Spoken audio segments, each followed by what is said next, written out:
Hello and welcome to another stream tonight. We have, of course, my beautiful co-host with us today, which is Starlight. You want to say hi, Starlight? she's only 6 weeks old now, and my first baby. So it's been a lot of work. You probably already heard me mention her once or twice before, but we're not going to talk about Starlight as much as she may want that. Of course, she would like that, right? Who wouldn't? But today we're going to be talking about what's happening right now with Twitter and specifically Jack Dorsey, because this is kind of a crazy story. Jack Dorsey, as you probably know, was the previous Twitter guy. He started Twitter. He was the CEO of Twitter. He was the main guy making decisions at Twitter.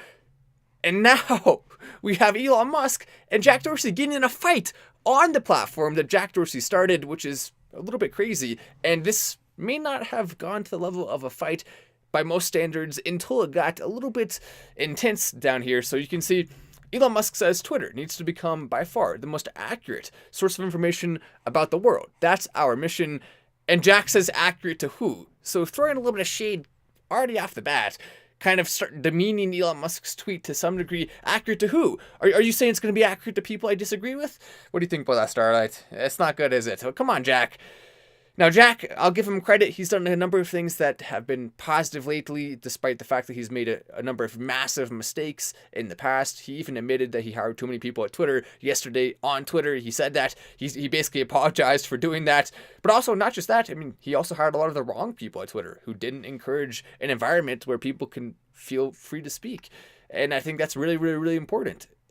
But so does Elon Musk. Maybe not so much Jack, and maybe he's starting to have a little bit of regrets for allowing this to happen. I don't know. It's a little bit strange. But then Elon Musk says, as judged by the people of Twitter via community notes, formerly Birdwatch. Okay, so Elon Musk, a good answer there.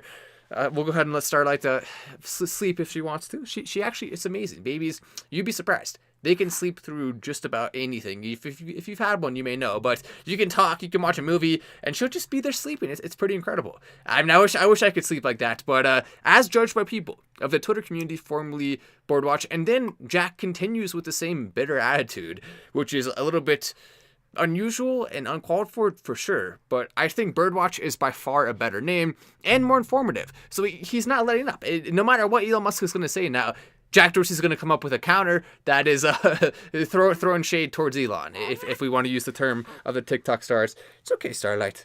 Do you want to be on camera again? I think she probably just wants to be on camera. I mean, look at that. Isn't that crazy? Like, how is it possible for us to make these? You can just, if you want one, just make one. I mean, it's incredible. It really is. But then Jack Dorsey, I think Birdwatch a far better name, more informative, far better goal.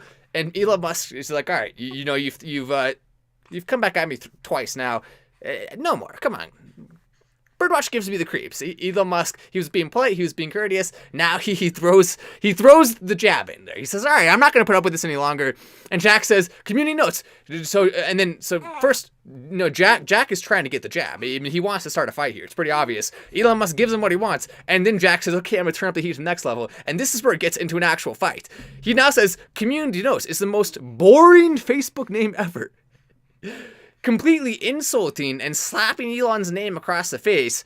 I mean, you didn't have to say the most boring Facebook name ever. And what makes this entirely worse is that Jack Dorsey is undeniably wrong. I mean, maybe some people will agree with Jack. I mean, it is an opinion-based decision, but I mean, how can you agree with Jack? What sounds better to you? Birdwatch, which seems like something from the movie on Netflix, where the lady was blindfolded, Bird Box. It sounds kind of like that, or maybe just it gives me it does give me the creeps too. It sounds like communist overlords who are watching over you. But Jack, maybe that's what he wants. Maybe he wants the communist overlords looking over you.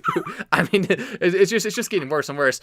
Not everything. And then Elon Musk goes, all right, I'll play ball here. Not everything has to have bird in the name. Too many bird groups fighting each other, each internally.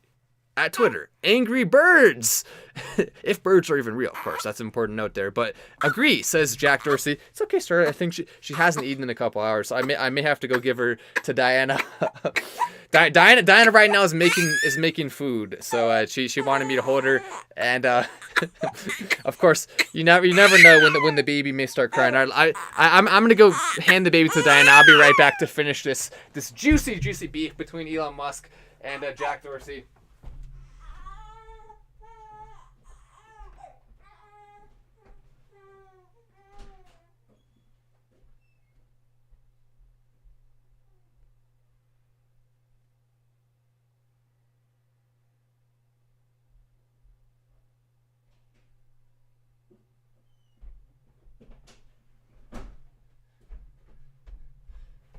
See, now that's the risk of going live with a baby. You never know. If you're live with a baby, there's always the chance that you could, of course, have a cry of hunger, and that's what happens. So of course, Diana will feed the baby. We shall not let Starlight cry with her fantastic appearance. I think we'll give her a round of applause for such an incredible appearance. I feel like she brought so much value to the show.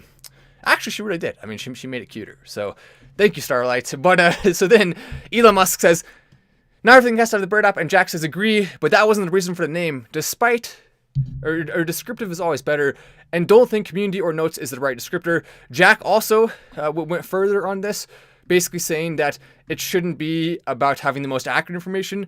It should be about having, I forget exactly what he said, but it was something along the lines of he wants it to be the most agreed with information, or something like, oh, there it is. More informative is the better goal. So that right there was, I thought, probably Jack's worst point. More informative? How is that any? What? So it needs to be a more informative to be far better of a goal. Huh. So Jack Dorsey is saying that what's more informative may be better than what's most accurate, implying that it's better to have inaccurate information as long as it is more informative, apparently, which basically means whatever Jack agrees with, which is kind of strange. I mean, if Jack wanted, oh wow, Mr. Brilliant Ryan said for Starlight a super chat. Actually, you know what? Any super chat that is on this live will go directly to buying Starlight something nice. We'll see. I mean, it's hard to find a baby a present, but we'll buy Starlight something nice with any super chat that comes in right now. Entirely, and I'll have to, of course, tweet it out or do something and show you what it is. Yes, that is my baby indeed. Cynthia Cat Art and Animations. I made her. I created her using. Well, it's YouTube. I'm not allowed to say what I used to make her, but everyone knows what I used. I used that. I made her. And it's probably my favorite thing I've ever done. It's the greatest thing I've ever made. Is of course Starlight. Well, I mean, I've made some cool videos. I've made some cool businesses. I've invented some cool things. Flex weight. But nothing can compare, even hold a candle, to my creation of the one, the only Starlight, the future president of the United States of America, undeniably. I actually, imagine if she somehow does become the president. That'd be awesome. Just play this video on her inauguration day, and someone will find it. And then we'll have the full circle of life there. I'm sure. I mean, every single parent, you probably think your kid's going to be the president, right? Why not? I mean, every single kid is just special to you as a parent, and so you want the best for them, of course. Not everything has to have a bird in it, though. Is probably my favorite line. But Jack Dorsey, he's continuing to show that he's not on the side of freedom. He's not on the side that we thought he was on. He made the mistake of allowing other people within Twitter to get too much control. Once that happened, it was over. Jack Dorsey clearly was upset with the direction Twitter was going in. They were going too far in one direction. And so he didn't like that. He thought it was silly. He admitted that he had made some mistakes. And he was on the side of Elon Musk in many ways. They seem to have somewhat of a friendship forming. But at the end of the day, Jack is going to be feeling a lot of pressure right now, because all of the employees who Elon Musk just fired, Jack is going to be getting the brunt of that force. He's going to have all of them reaching out, saying, hey, why'd you do this? Why do you have Elon Musk? Also, Jack is going to have a bunch of people in politics saying, hey, this is really bad because we wanted to do this and this and this, and now Elon Musk is doing this and this and this, and it doesn't necessarily align with what we want to do with this and this and this. All the BS. It doesn't matter. I've always said politics should not be about anything emotional. It should just simply be a politician should give us the budget plan they want to do, and then we can decide, is that budget plan good or not? The last thing we should worry about is what their personality is like, or this or that, to the extent that as long as their personality is courteous, as long as they're going to be able to get along with foreign relations and things like that, beyond that, it doesn't really matter. That's all that matters. So they have to have some experience talking to people, business, whatever. It doesn't have to be business, but they just have to have experience being personable and likable. That is somewhat of an important thing, but at the end of the day, a lot of world leaders that are most successful are not that likable, so that is not necessarily that important. So strength combined with economic policy, the two ideally most important things, and not everyone agrees with that, but it is what it is. Hopefully we'll see more people agreeing with that in the future, and so it doesn't matter which party you're voting for. If you're picking the best politician, that should be the intended future for our country, where we have two good politicians, one from the Democrat Party, one from the Republican Party, and maybe if we get really lucky, we'll have a few other parties thrown in there that can have a chance to win. But if that doesn't happen, then we want 2 good politicians, one from each party, and so it doesn't matter who wins, no matter what, we'll at least have a good direction for the country. That's how it used to be. If we go back a few decades ago, or not, you have to go actually probably further back than that. But if you go back a number of decades ago, we had a country that was relatively stable. No matter which party was in control, there was a pretty high chance they'd at least be more or less overall successful. And so that's kind of changed to the point where we often have neither candidate that will be successful on the economy, most importantly. And plenty of them are successful in other stuff. But in many cases, that's not going to happen. And a lot of elections lately have been the case. There have been a few people who have been like, all right, maybe they could do it. But it's just hard to find, I guess, the right people these days because it's so sensational. What's the word? Sensationalized. That's the word. I figured it out. Good job, Matt. Elon has turned out to be the right tool, though.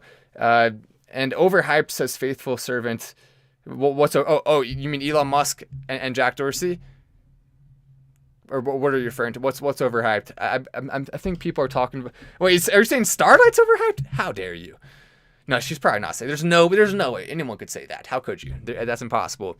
But we also have a few more things to talk about when it comes to Elon Musk. So he has been all over Twitter recently, and he has been very much coming in with the fun and information about what's happening with Twitter is also a big thing that he's putting forward. And so I think it's actually kind of awesome to have the guy who is the most popular and the most listened to on the platform also be the guy who owns it, because then he can announce things and everyone will see it. Whereas before, if Twitter announced something, only a fraction of people would see it. And so it kind of defeated the purpose of them announcing things. But so here we can take a look at some of the stuff that he has been talking about. So first, still throwing some more shots at Jack Dorsey and his opinion here. I had no idea Birdwatch was even what it even was. Had to look it up. First time it was announced. Community notes is straightforward, to the point, no explanation needed. That's in fact true. And as we scroll down, we can also see here's one of the things that happened as well. Kathy Griffin, who I mean, is she a comedian? I feel like you have to make people laugh to be a comedian. Sorry. Okay, I'm sorry. That was mean. I'm sorry, Kathy. I'm sorry. I hope you get your account back, because I think everyone should be able to speak on Twitter, and I don't think she fully understood the rules. I think she was just simply making fun of the blue check system that Elon Musk is rolling out, and I don't think she deserves to be permanently suspended for that. I think she deserves a second chance, regardless of if I agree with her on certain things or not. Everyone deserves a chance to be able to say what they want on the Bird app. So that's my opinion on it. Now that said, it is still kind of funny. Like, I mean, it's undeniable. Pretending to be Elon Musk is breaking the rules. I mean, you can't just do that. So, I mean, it makes sense that she was suspended, but at the same time, I mean, there's been a lot of change. The rules were kind of shaky, and so I get it. If anyone does it again and they're banned, I mean, we would feel a lot less bad for them, but you could definitely argue maybe she didn't know. And so I think I would hope the truth is there's no way she would stand up for me if that happened, or if she would stand up for anyone else besides herself, probably. But whatever, we'll still be true to what we want to be true to, and we'll say she deserves to come back on for Twitter. And Elon Musk did say the same thing. If she wants her account back, she can have it, but for $8. So he spent $44 billion to troll celebrities, which is just incredible. It really is. Ian Miles Xiong, can't think of a better one for his platform. Where Wikipedia and mainstream media have failed, Twitter must succeed at all costs. And he says at the end of the day, Twitter is indeed the most accurate source of information, and that will make people use it. So a lot of interesting stuff coming in here. I've said it before, but this is worth reading. Pick any subject that you know a lot about, then read that subject through the eyes of the media, and you will see how biased and untruthful the media is about that one thing you know very well. The extrapolate. Or he says, then extrapolate. See, you know, words, when you don't read words a lot and then you see them for the first time in a while, they look strange, but extrapolate, of course, then extrapolate that bias for other subjects that you know little about, and you start to get an idea of why the media can be so dangerous. That makes perfect sense, and that's absolutely true. And there's even, a lot of people, when they say media, they think like, oh, liberal media is bad, but the truth is, a lot of more Republican and conservative outlets are the same type of thing. I mean, if you listen to these media outlets, they're going to tell you what you want to hear depending on which side you're on, and most of them are just repeating the same things that everyone else says. It's very boring. I don't think there's almost any political-based news person on either side that's entertaining. There's a couple here and there that I think are fun to watch, but besides that, I mean, I just, it's not entertaining to me. I mean, they just say the same things over and over again. I don't know, like, where's the fun in that? Now, I would much rather talk about all these crazy things that are happening in crypto. I'd much rather talk about Elon Musk and what's happening with Twitter. It's way more fun. It really is. So yeah, that's of course a very, very, very true point there. we finally figured out what the word was. Congratulations to us. We'll go ahead and give ourselves a pat on the back. Soon start it will be we'll be running circles around me in terms of word knowledge. Of course you will. Of course you will. Anyway, I'm Wallace. This is Faust, and I'll see you in the next video.